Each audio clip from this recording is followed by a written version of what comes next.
Well, spiritual people have a story to tell. One thing that people miss the most and a lot of people don't understand is that you don't just become spiritual overnight. You are born with this thing. It is in your DNA, it's in your soul, your heart, your mind. Your whole body is spiritual. Your whole soul is spiritual. You as a person, you are spiritual. You are God, your ancestors, and your spirit guides. Everything starts with you and everything ends with you. And most times, as spiritually gifted people, we always have a story to tell. How we were raised, where we grew up, who we grew up with, what was said, what was done around us, what happened, what we saw, what we digested, what we were told. Those are part of the story. Most people that are spiritual always have a story to tell, not just one, a lot of stories.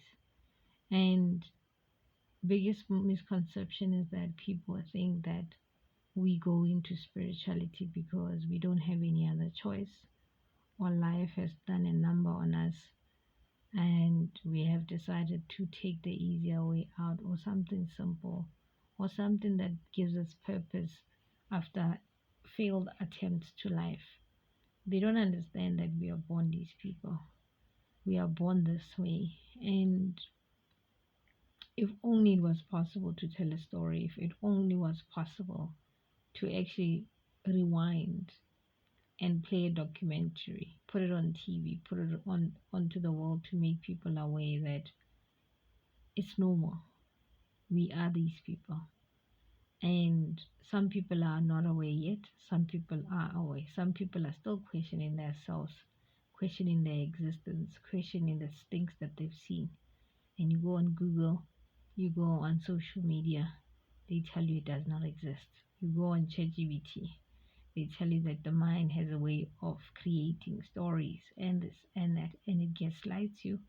It makes you question yourself. It makes you question your experiences. It makes you question your mind, your sanity, who you are, your essence, your identity. Most people are raised in specifically Africans. We are raised in traditions, in culture. This is what helps us define ourselves. This is part of our identity. And then we grow up and get into modern society.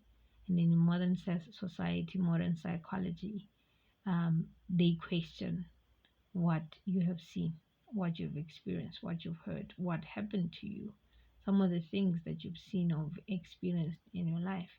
But if I'm being honest, looking back, as far as I can remember, as I can remember, when I was 8 or 9 years old, I was already spiritual at the time. I could astral travel when I was about 8, 9. I used to travel in my sleep.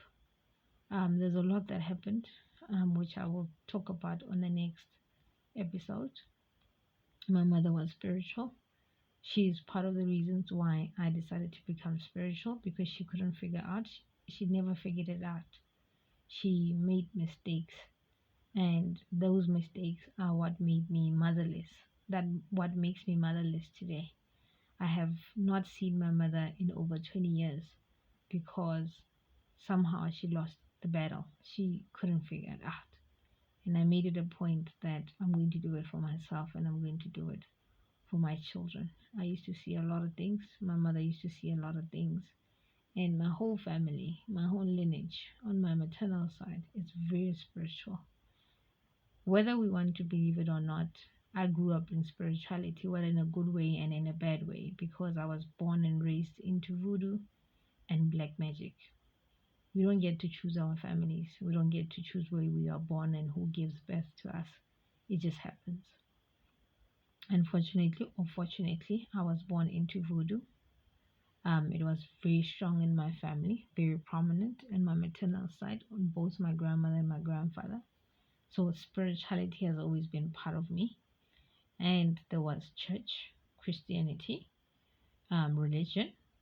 I grew up into it as well, simultaneously with voodoo.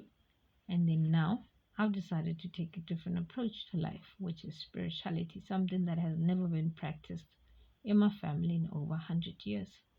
And with the experience that I have, with some of the things I know, and some of the things I've seen, and with the guidance and the support of my ancestors and spirit guides, I get to find out more. I get to learn more. I get to heal. I get to help other people heal too. I get to understand what took my mother away from me so that I can be a better person, so I can do better, so I can be a better mom, so that my kids, because they are also spiritual because I gave birth to them. So they don't have to go through what I went through. They don't have to go through what my mother went through. I am taking it and I'm making it sure that we never get to struggle like our parents did. Like my grandmother is still struggling with spirituality even today at the age of 91 years old. She's just about to turn 92 in a few weeks, and she is already struggling, still struggling.